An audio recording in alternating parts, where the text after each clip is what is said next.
Wanawake ambao mnapenda kuwapatia waume zenu simu tu, njooni tuongee. Sisi huku tunapiga kelele tukisema wanaume wankwa wasenge, wanaume walawiti watoto wafanya nini? Nyanyinyi mmekikalia kikao cha kupatia waume zenu simu tu. Nataka tuzungumze. Na naomba nikufahamishe kitu kimoja, waiona hiyo simu tu.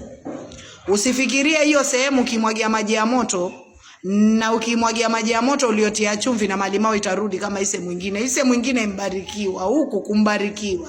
Huku kwa toa kichwa cha mtoto kizima, kukamwagiwa maji ya moto na chumvi na malimao na ikabana ikarudi fresh. Hii huku nyuma hairudi.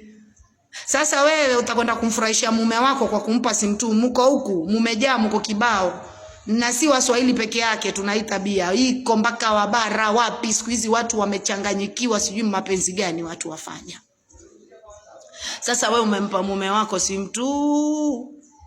Umemaliza kumpa simu tu, usiku ankuja akazeeka. Wanawake twazeeka.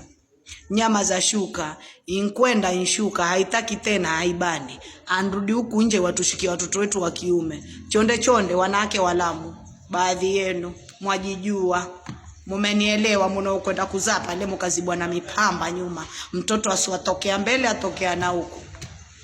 Sasa nakwambia hivi, hiyo tabia ya kumpa mume wako simu tu, watu haribia watoto.